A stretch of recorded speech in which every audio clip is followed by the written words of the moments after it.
Chapter 12, the prostate gland. Transrectal ultrasound, or TRUS, of the prostate has improved markedly over the past 2 decades. Equipment technology has progressed from one of the earliest devices, a chair-type apparatus with a mechanical probe mounted in the center, to current phased array and three-dimensional transducers. TRUS is utilized to evaluate the prostate in the setting of malignancy, infertility, chronic pelvic pain syndrome, and congenital abnormalities. It also plays a significant role in biopsy and treatment guidance. The role of contrast agents and elastography in prostate tumor assessment is also being investigated. Studies show contrast-enhanced TRUS has a high sensitivity when detecting diffuse prostate cancers that would be missed on a baseline examination. However, it's not sufficient enough to confirm or exclude the presence of cancer. A sonography examination of the prostate requires a thorough understanding of the anatomy of the prostate and the sonographic characteristics of disease processes. Anatomy and organogenesis. During embryogenesis, all embryos start out with 2 paired sex ducts, the mesonephric or Wolffian ducts and the paramesonephric or Mullerian ducts. Each Mullerian duct lies lateral to its corresponding Wolffian duct. This is termed the indifferent stage. The mesonephric ducts are responsible for development of the male reproductive system, whereas the paramesonephric ducts will form the female reproductive system. A portion of each mesonephric duct will later develop into an ejaculatory duct, vas deferens, and seminal vesicle. In the 11th gestational week, the prostate begins to form from the urogenital sinus, an endodermal derivative. It begins as multiple solid outgrowths of the prostatic portion of the urethra, which form on the posterior side of the urogenital sinus. As development continues, these penetrate the surrounding mesenchyme to form the 5 prostatic lobes. Maturation of the gland continues while testosterone levels are high. However, as these levels decrease, the gland enters a quiescent state until puberty, when testosterone levels rise again. Gross anatomy. The adult prostate is a funnel-shaped glandular structure surrounded by a fibrous capsule.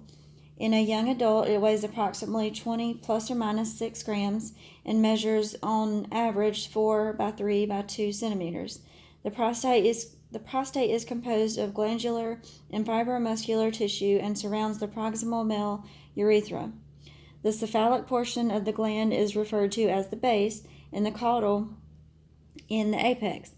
The base is continuous with the bladder neck, and the apex is adherent to the urogenital diaphragm. 3 luminal structures traverse the prostate gland, the right and left ejaculatory duct, and the urethra. The prostatic urethra traverses the central portion of the gland. The duct of the seminal vesicle joins the ampullae and the vas deferens to form the ejaculatory duct at the prostate base. The ejaculatory duct travels within the central zone of the gland to the midline, where it joins the urethra at the verumentinum, a longitudinal ridge on the posterior wall of the prostatic urethra. This structure is located at the midpoint of the prostatic urethra near the apex and is laterally flanked by openings of the ejaculatory ducts. The utricle is a glandular grouping at the crest of the verumentinum. It is a vestibule of the paramesonephric duct and urogenital sinus and is homologous to the female uterus. This structure accounts for the Eiffel Tower appearance on transverse images of the prostate gland obtained at this level. Vasculature. The prostate is supplied from the internal iliac arteries by the prostaticovesical arteries. The arteries course along the medial and inferior surface of the bladder toward the prostate along the neurovascular bundle. The artery on either side bifurcates into the prostatic artery and inferior vesical artery, which further branch into the urethral and capsular arteries. The capsular vessels are arranged on the surface of the gland in 5 anterolateral and posterolateral groups. These capsular vessels travel along and supply approximately 2/3 of the glandular tissue. The urethral arteries are directed inward and follow the course of the prostatic urethra, supplying the other 1/3 of the glandular tissue. The venous drainage, which occurs laterally to the capsular vessels, consists of irregular venous channels along the inferior surface. These lead to the veins of the vasa differentia and ultimately to the vesical and internal iliac veins. Prostate zones.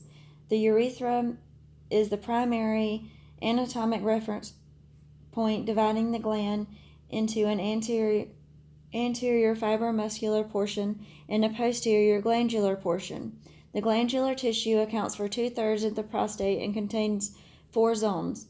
3 of the zones, the peripheral, the transition zone, and the periurethral zone, have similar embryonic origins from the urogenital sinus, while the 4th zone, the central zone, is derived embryologically from the mesonephric ducts. The fibromuscular structures account for 1/3 of the prostate. The peripheral zone constitutes about 70% of the glandular tissue of the prostate. It is located along the posterior, lateral, and apical portions of the gland, and its ducts drain into the distal segment of the urethra between the verumentinum and the apex. The acini of the peripheral zone are small, round, and simple. The peripheral zone is the most common location for carcinoma and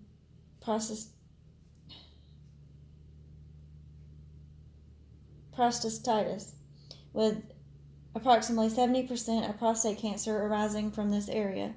Sonographically, normal peripheral zone tissue has a homogeneous isoechoic echotexture.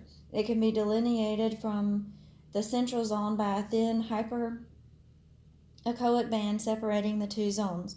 This band, called the surgical capsule, is in the shape of a semicircle and borders the central gland laterally and posteriorly.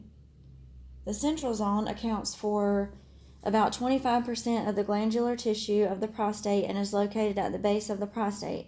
It is embedded in the funnel-shaped peripheral zone. This zone narrows to an apex at the verumentinum.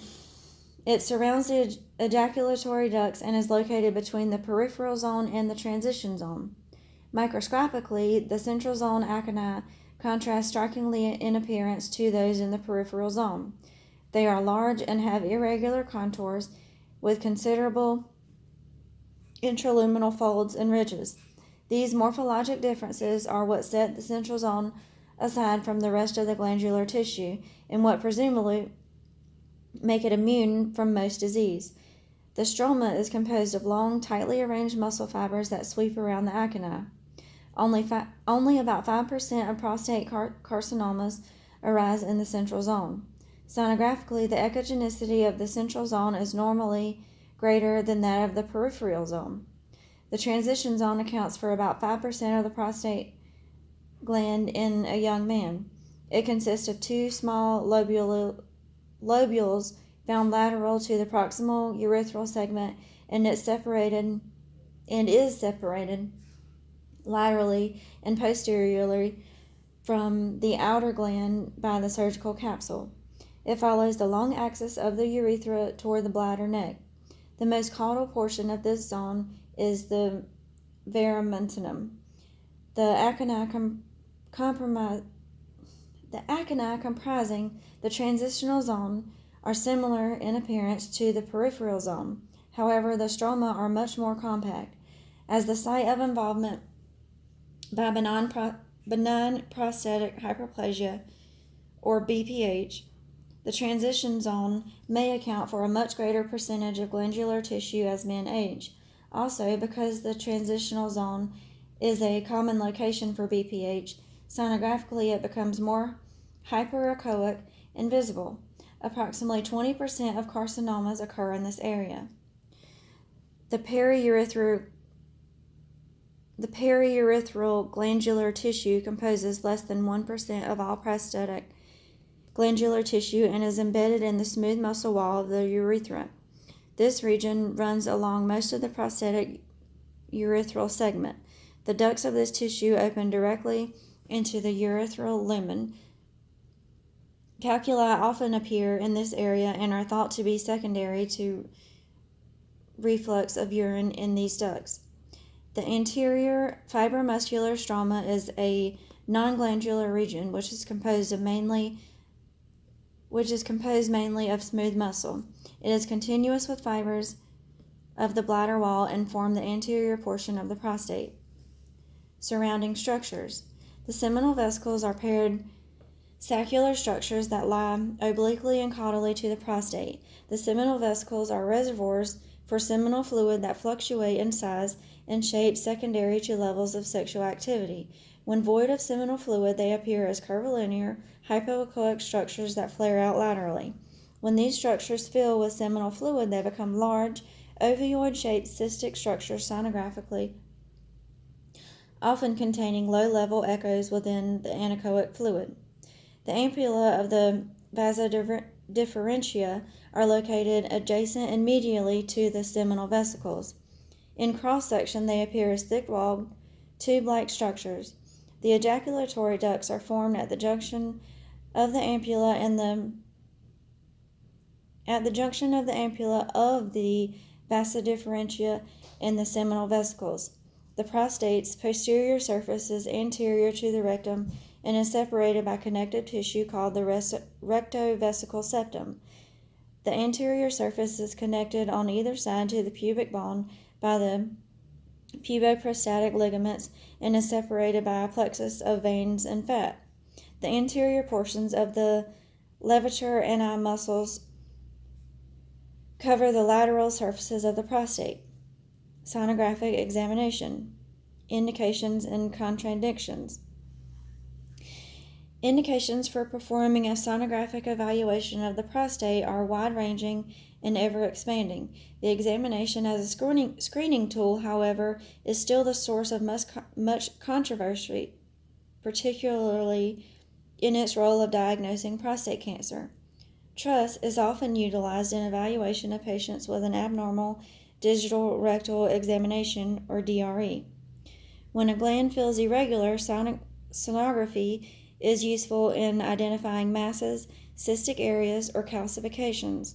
Sonographic characteristics of a disease process may include changes in echogenicity, asymmetry, and a distorted capsule. Sonography may also help in identifying non-palpable lesions. One of the most important uses of sonography is for guidance during biopsy. It is a safe and accurate method of obtaining tissue from a local area of the gland. It also allows for accurate biopsy device placement within a specific zone of the prostate. A patient presenting with abnormal laboratory values and a negative DRE may also undergo sonographic examination.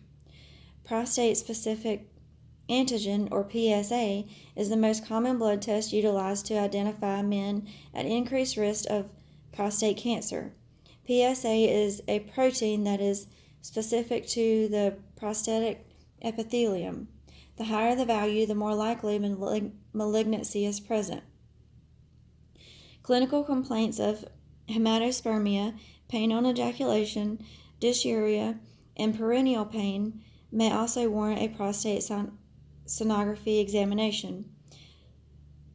Prostatitis is one of the most common causes of these symptoms. Sonographically, color or power Doppler may show increased vascularity secondary to hyperemia when prostatitis is present.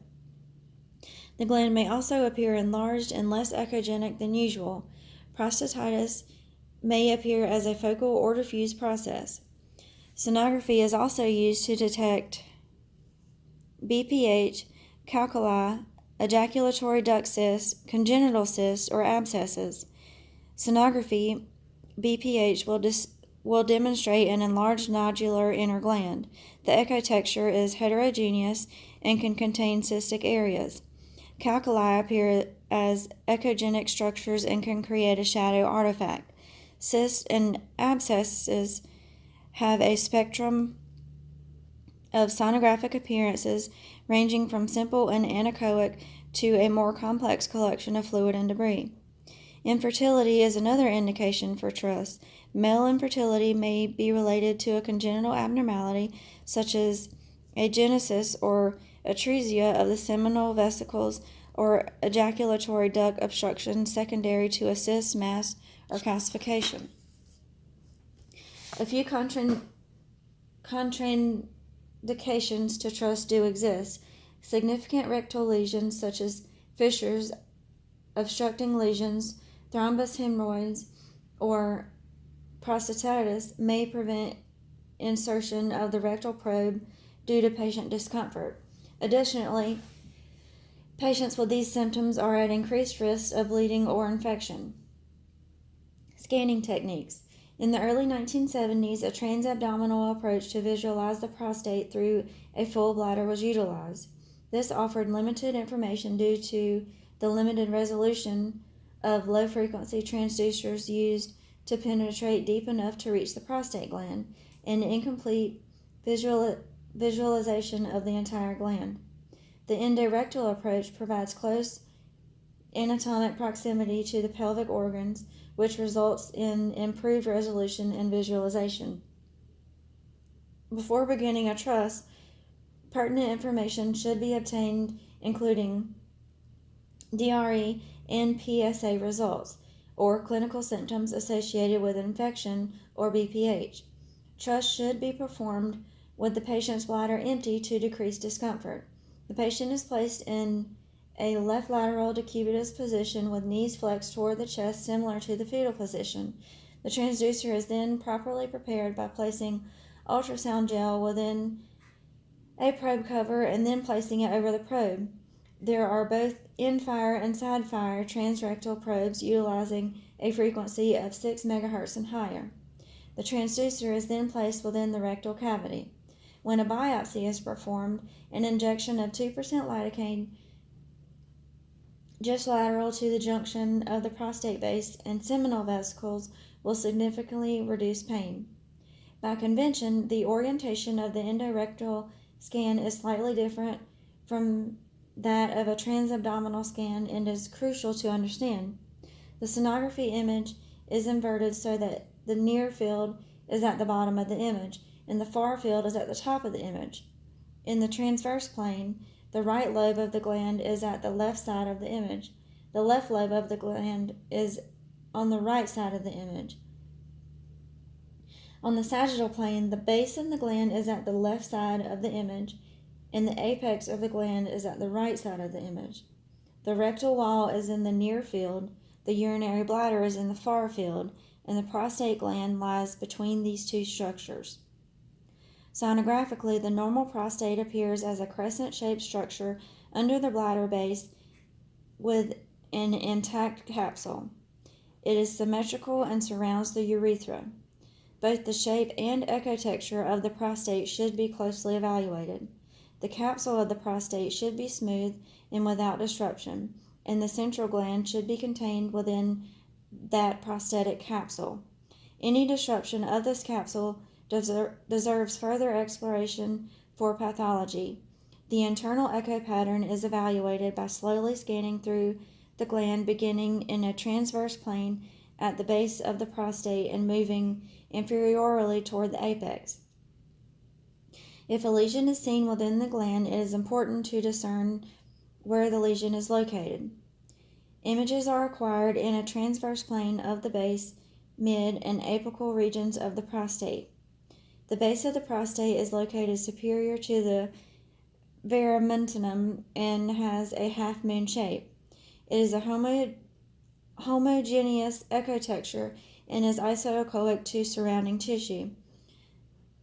The base of the prostate is predominantly made up of the central zone. A hypoechoic arcuate line may be seen within the central portion of the base, which represents the surgical capsule. This demarcates the central gland from the peripheral gland. The transducer is then moved slightly inferior to the level of the verumentinum, which is seen sonographically as a centrally located shadow. At this level, the urethra passes through the prostate, and more of the central gland can be seen. The central gland appears slightly more hyperechoic than the surrounding peripheral gland. This is the level at which the prostate should be measured in both transverse and anteroposterior dimensions. In patients over age 40, the central gland may bulge anteriorly due to BPH, which can change the prostate shape to an ovoid structure. Located inferior to the verumentinum is the apex of the prostate. This section is typically more circular and is predominantly made up of the peripheral zone. It appears slightly more heterogeneous than the homogeneous base. Since 70% of all cancers occur in the peripheral zone, this is a common location for malignant lesions. The transducer is then rotated 90 degrees to a sagittal plane. On a midline sagittal image, the urethra can be followed, coursing from the bladder neck through the prostate gland and towards the apex. As the transducer is moved to the left or right, more of the central gland comes into view. At this level, the ejaculatory ducts may be visualized. As the transducer is obliqued further, the peripheral zone comes into view. The seminal vesicles and vasa differentia should be imaged in any complete prostate evaluation. These structures are evaluated in transverse and sagittal planes. The seminal vesicles lay laterally and superior to the base of the prostate. They should appear hypoechoic. If the seminal vesicles appear enlarged, further investigation is required to rule out an obstructive process versus a lack of recent ejaculation. The vasodifferentia are visualized in between the seminal vesicles. They are thick-walled and enter the base of the prostate. In a transverse plane, they appear as two donut-shaped structures, and in a sagittal plane, they appear as long tubular structures. They should be free of fluid in the normal setting. When imaging the prostate in the transverse imaging plane, two groups of blood vessels, the paraurethral and the capsular, should be visualized. The paraurethral vessels will be seen within the center of the prostate gland at the level of the verumentinum. At the level of the urethra, large vessels will be seen coursing from the apex of the prostate, following the urethra up toward the bladder neck. It is not unusual to see an increased amount of blood flow in this region. Color or power Doppler will show capsular vessels penetrating into the parenchyma of the gland.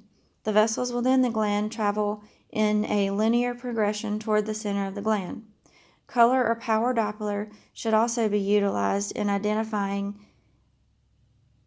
to identify signs of hyperemia, either diffusely or focally within the prostate gland, or increased vascularity to an identified lesion.